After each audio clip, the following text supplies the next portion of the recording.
Cette traînée là sur l'herbe, c'est là que roule la tête le soir. Un jour, un homme l'a ramassé. Il croyait que c'était un hérisson. 3 jours et 3 nuits plus tard, il gisait entre 4 planches. C'était les francs-maçons, Andrés. Les francs-maçons. Il y avait là de petits lapins routant l'herbe verte. Silence! Ça marche derrière moi. Et de brouter l'herbe verte à rate jusqu'au terre. Silence! Ça marche derrière moi. Ça marche sous moi. C'est creux sous moi. Entends-tu? Les francs-maçons, Andrés. C'est les francs-maçons. J'ai peur. Silence, bizarre, à retenir son souffle. Andrés! Quoi? Dis quelque chose! Andrés, cette clarté dans le ciel, et ce feu qui tournoie, et ce fracas qui tombe comme une fanfare de trompette, et tout ce qui monte d'en bas. Part, Andrés, ne regarde pas derrière toi.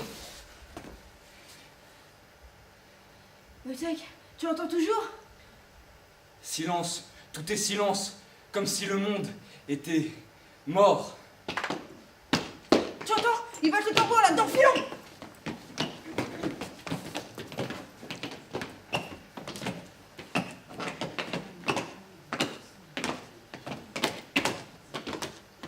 Et petit, tu entends? Les voilà qui arrivent.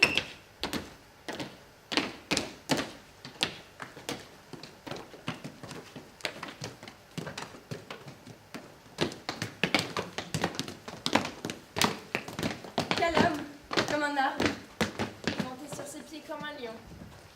Oh là, quels yeux aimables, madame ma voisine. Avec vous, on n'est pas habitué à ça. Les soldats sont des beaux gars. Vos yeux en brillent encore. Et alors? Vos yeux à vous, faites-les astiquer et portez-les chez les juifs. Ils brilleront peut-être assez pour qu'on vous en donne dessous. Dis donc, madame la pucelle, je suis une honnête femme, moi, mais vous voyez à travers cette culotte de cuir. Garce! Allez, viens, mon petit. Comment ils sont, les gens? Tu n'es qu'un pauvre petit fils de pute, et pourtant tu fais l'honneur de ta mère, avec ton visage sans honneur.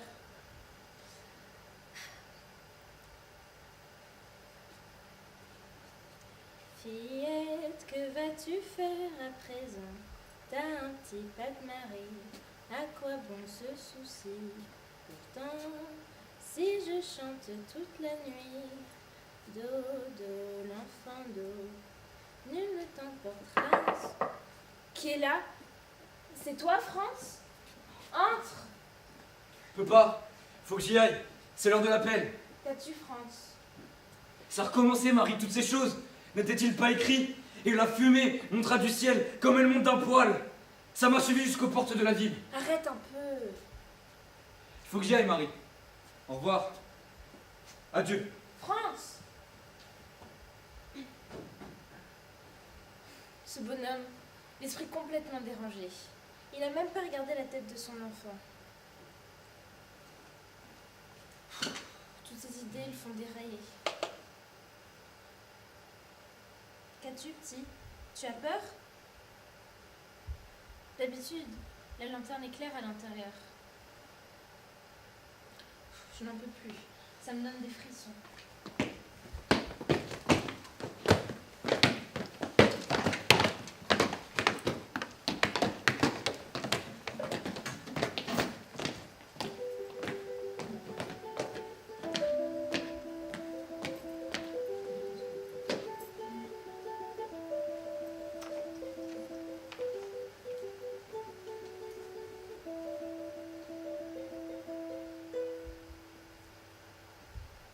Comme les pierres brillent. C'est quoi ces pierres? Qu'a-t-il dit? Dorty, ferme les yeux bien fort. Encore plus fort. Ne bouge pas ou il va venir te prendre. Mignonne, ferme bien tes volets. Le fils du tzigane voit de tout près. Il va te conduire par la main au pays des tziganes, fort loin. C'est sûrement de l'or. Nous autres, on n'a qu'un petit bout de terre et qu'un petit coin de planète. Alors, pourtant, j'ai les lèvres aussi rouges que ces grandes dames, avec leurs grandes glaces d'en bas jusqu'en haut. et leurs jolis messieurs qui leur baisent la main. Moi, je ne suis qu'une pauvre femme. Dors petit, voilà l'ange du sommeil qui court sur les murs. Ferme les yeux bien fort, ou il va te voir et tu deviendras aveugle.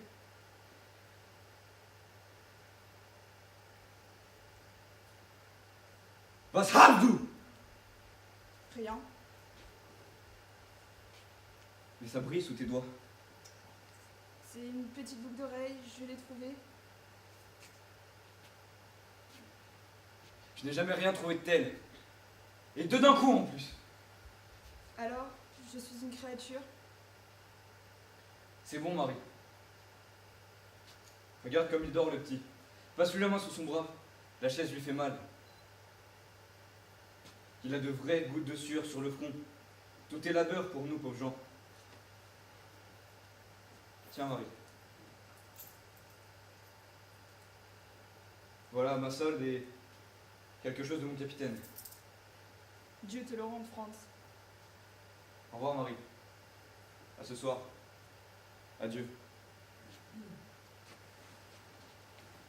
Alors, je suis vraiment une mauvaise créature. Je pourrais me poignarder. Ah, et puis quoi le monde, puisque tout va au diable, hommes et femmes?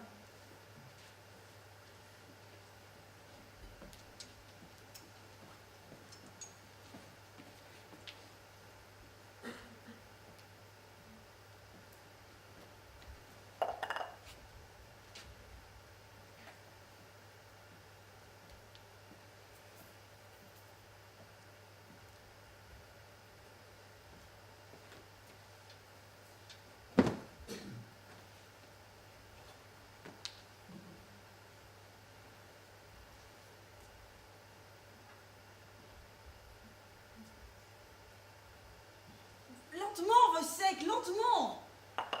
Une chose après l'autre. Il me fiche un de ses vertiges. Qu'est-ce que je vais faire des 10 minutes gagnées s'il termine trop tôt aujourd'hui? Qu'il se rende compte, Wojciech. Il a au moins 30 belles années à vivre. 30 années. Ce qui fait 360 mois. Et des jours, des heures, des minutes. Qu'est-ce qu'il va faire de tout ce temps? Qu'il le répartisse bien, Wojciech. Oui, mon capitaine. Wojciech, il a toujours l'air traqué. Ce n'est pas comme ça, un homme de bien. Un homme de bien qui a la conscience tranquille. Mais qu'il dise donc quelque chose! Quel temps aujourd'hui? Mauvais, mon capitaine. Mauvais. Le vent. Je le sens bien. Il y a quelque chose du furtif dans le vent. Ça me fait l'effet d'une souris. Je crois que ça vient du sud-nord.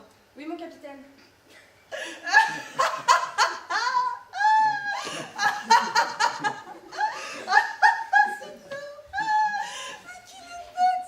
Affreusement bête! Mais Wojciech, il est un homme de bien. Un homme de bien. Il n'a pas de morale. La morale, c'est quand on est moral. Très bonne formule. Qui comprend? Il a eu un enfant sans la bénédiction de l'Église.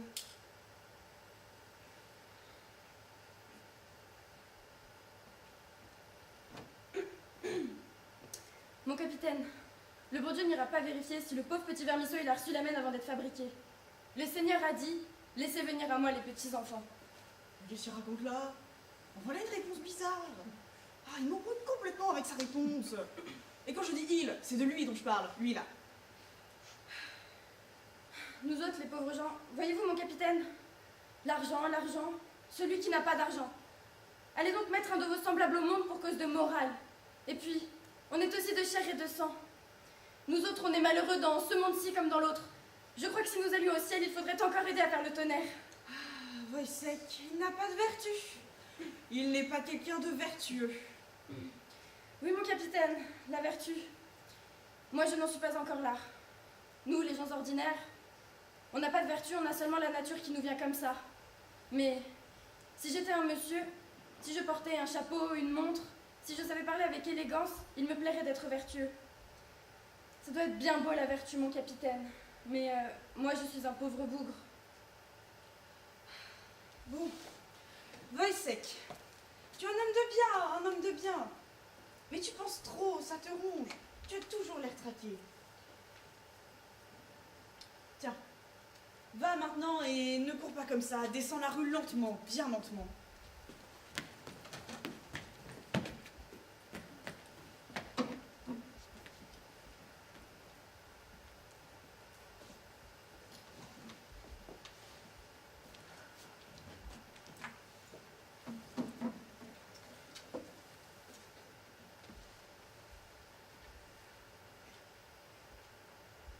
Marie, Avance un peu ici. Le poitrail est comme un taureau et la barbe comme un lion. Il n'y en a pas deux comme lui. Je suis fière entre toutes ces femmes. et le dimanche, quand j'ai l'énorme plumet et les gants blancs, tonnerre de Dieu, Marie, le prince dit toujours, sacre bleu, quel gaillard! Allons donc, l'homme. Et toi, t'es une sacrée femme, sapristi. On va commencer un élevage de tambour-major. Lâche-moi! Bête sauvage. Essaie un peu de me toucher. Est-ce le diable qui sort par tes yeux? Ah, et puis bon. Tout est pareil.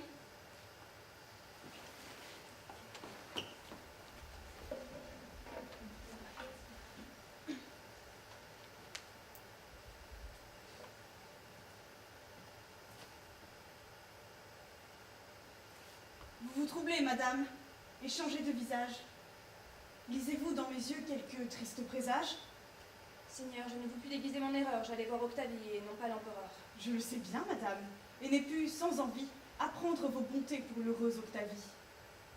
Vous, Seigneur? Pensez-vous, madame, qu'en ces lieux, seul pour vous connaître Octavie et des yeux, Et quel autre, Seigneur, voulez-vous que j'implore? À qui demanderai-je un crime que j'ignore? Vous qui le punissez, vous ne l'ignorez pas. De grâce, apprenez-moi, Seigneur, mes attentats. quoi, madame? Est-ce une légère offense de m'avoir si longtemps caché votre présence? Ces trésors dont le ciel voulut vous embellir, les avez-vous reçus pour les ensevelir? L'heureux Britannicus verra-t-il, sans alarme, croître, loin de nos yeux, son amour et vos charmes? Pourquoi de cette gloire exclue jusqu'à ce jour m'avez-vous sans pitié relégué dans ma cour? On dit plus, vous souffrez sans en être offensé, qu'il vous ose, madame, expliquer sa pensée, car je ne croirais point que sans me consulter, la sévère Eugénie ait voulu le flatter, ni qu'elle ait consenti d'aimer et d'être aimée, sans que je sois instruit que par la renommée. Il est vrai que ses soupirs m'ont daigné quelquefois expliquer ses désirs. Il n'a point détourné ses regards d'une fille, seul reste du débris d'une illustre famille. Peut-être qu'il se souvient qu'en un temps plus heureux, son père me nomma pour l'objet de ses vœux. Il m'aime, il obéit à l'empereur son père. Et j'ose dire encore à vous, à votre mère. Vos désirs sont toujours si conformes aux siens. Ma mère a ses desseins, madame, et j'ai les miens.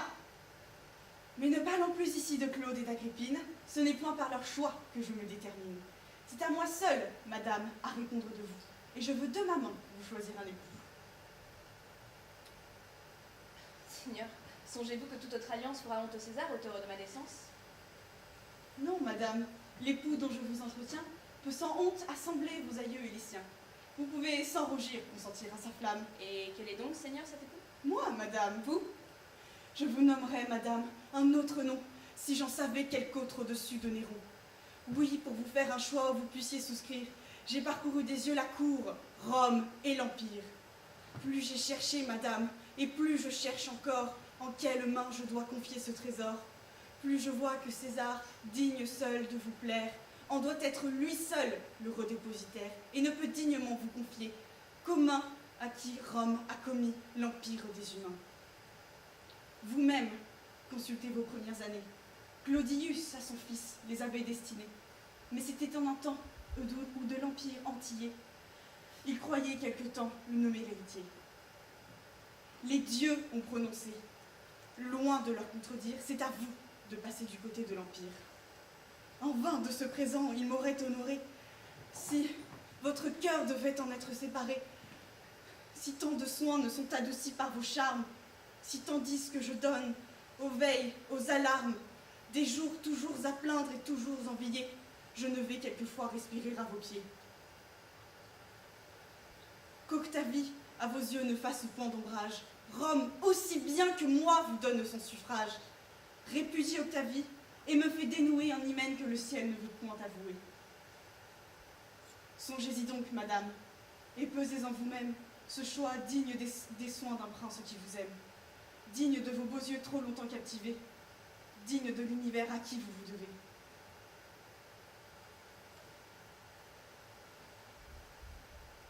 Seigneur, avec raison je demeure étonnée. Je me vois dans le cours d'une même journée comme une criminelle emmenée en ces lieux, et lorsqu'avec frayeur je parais à vos yeux, et qu'à mon innocence à peine je me fie, vous m'offrez tout d'un coup la place d'Octavie. J'ose dire pourtant que je n'ai mérité ni cet excès d'honneur, ni cette indignité. Et pouvez-vous, Seigneur, souhaiter qu'une fille qui vit presque en naissant éteindre sa famille, qui dans l'obscurité nourrissant sa douleur, s'est fait une vertu conforme à son malheur, passe subitement, en cette nuit profonde, dans un rang qui l'expose aux yeux de tout le monde, dont je n'ai pu de loin soutenir la clarté, et dont une autre enfin remplit la majesté. Je vous ai déjà dit que je la répudie. Ayez moins de frayeur ou moins de modestie.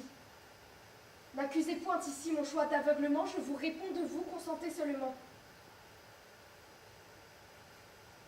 Le ciel connaît, Seigneur, le fond de ma pensée. Je ne me flatte point d'une gloire insensée. Je sais de vos présents mesurer la grandeur, mais plus ce rang sur moi répandrait de splendeur, plus me ferait honte et mettrait en lumière le crime d'en avoir dépouillé l'héritière. C'est de ses intérêts prendre beaucoup de soin, madame. Et l'amitié ne peut aller plus loin. Mais ne nous flattons point et laissons le mystère. La sœur vous touche ici beaucoup moins que le frère. Et pour ricaner... Il a su me toucher. Et je n'ai point prétendu m'en cacher. Cette sincérité, sans doute, est peu discrète, mais toujours de mon cœur ma bouche l'interprète. Absente de la cour, je n'ai pas dû penser qu'en l'art de feindre il fallait m'exercer. J'aime Britannicus. Je lui fus destiné quand l'Empire devait suivre son Miniménée. Mais ces mêmes malheurs qui l'en ont écarté, ses honneurs abolis, son palais déserté, la chute d'une cour que sa fuite a bannie, sont autant de liens qui retiennent à Junie. Et ce sont ses plaisirs et ses pleurs que j'envie, que tout autre que lui me paierait de sa vie. Mais je garde à ce prince un traitement plus doux. Madame, il va bientôt paraître devant vous. Seigneur, je pouvais de ces lieux lui défendre l'entrée, mais je veux prévenir le danger où son ressentiment le pourrait emmener. moi, que je lui fasse un arrêt si sévère, Je ne veux point le perdre. Il vaut mieux que lui-même entende son arrêt de la bouche qu'il aime. ma bouche 1000 fois lui jura le contraire. Quand bien même je pourrais vous obéir,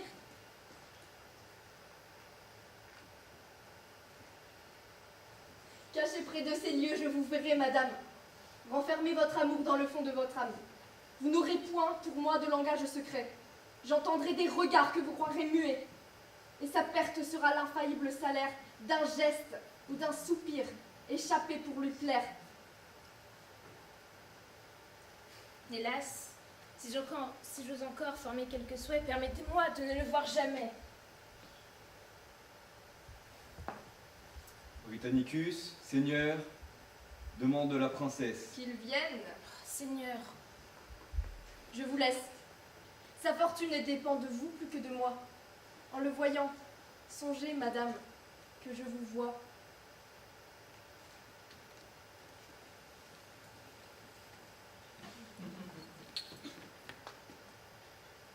Je ne vois rien. Je ne vois rien. Ça devrait se voir. Ça devrait pouvoir se saisir à pleine pogne. Qu'est-ce que tu as, Franz? Tu as la cervelle en furie, Franz? Un péché aussi épais et aussi large, ça pue tellement que ça pourrait chasser tous les petits anges du ciel en les enfumant. Ta bouche est rouge, Marie. Pas de cloque dessus. Adieu, Marie. Tu es belle comme le péché. Le péché mortel peut-il être aussi beau? Franz, tu délires. Par le diable, il se tenait ici comme ça? Tant que le jour est long et le monde est vieux, beaucoup peuvent se tenir à la même place, l'un après l'autre. Je l'ai vu. On peut en voir des choses quand on a 2 yeux et qu'on n'est pas aveugle et que le soleil brille. Tu vas en voir. Et alors?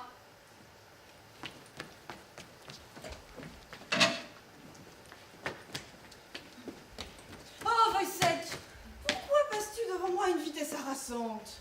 Qu'il s'arrête un peu, Wojciech. Il court par le monde comme un rasoir grand ouvert, on se coupe à son contact. Ah, il court comme s'il avait un régiment de cosaques à raser et qu'on allait le pendre dans 1 heure à cause d'un dernier poil. Oh, mais à propos de longue barbe, qu'est-ce que je voulais dire? Ah oui, Wojciech, les longues barbes. Oui, un long poil au menton. Pline disait déjà qu'il fallait en ôter l'habitude aux soldats. Oh, et toi? Là? Ah, à propos de longue barbe, qu'est-ce qu'il en est, Wojciech? Il n'aurait pas trouvé un poil de barbe dans son assiette? Hein? Tu vois ce que je veux dire? Un poil de la barbe d'un sous-officier, d'un sapeur, d'un tambour-major. Ah, Wojciech! Oh, mais il a une femme bien brave, lui, il se croit comme les autres. Oui, bien sûr. Que voulez-vous dire, mon capitaine? Pas forcément dans la soupe, d'ailleurs. Mais s'il se dépêche de tourner au coin de la rue, il en trouvera peut-être un de poil. Sur une paire de lèvres, Wojciech. Une paire de lèvres. J'ai de nouveau ressenti l'amour, Wojciech. Le bougre, il est blanc comme une crème. Monsieur, mon capitaine, je suis un pauvre diable. Et à part ça, je ne possède rien au monde. Mon capitaine, si vous plaisantez. Plaisanter? Bien bonne. Plaisanter, moi, avec toi? Oh, mon bougre. Le pou, le pou. Petit, bien frappé, saccadé et irrégulier. Mon capitaine, la terre est brûlante, comme l'enfer. Et moi je suis glacée. Glacée, l'enfer est froid en Paris. Impossible. La créature impossible.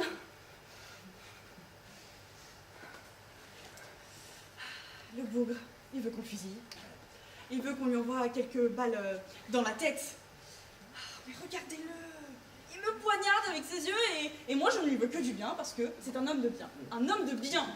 Muscles faciaux rigides, tendus, tressaillement par moments, attitude redressée, tendue. Je pars. Tout est possible. L'être humain, bien des choses sont possibles.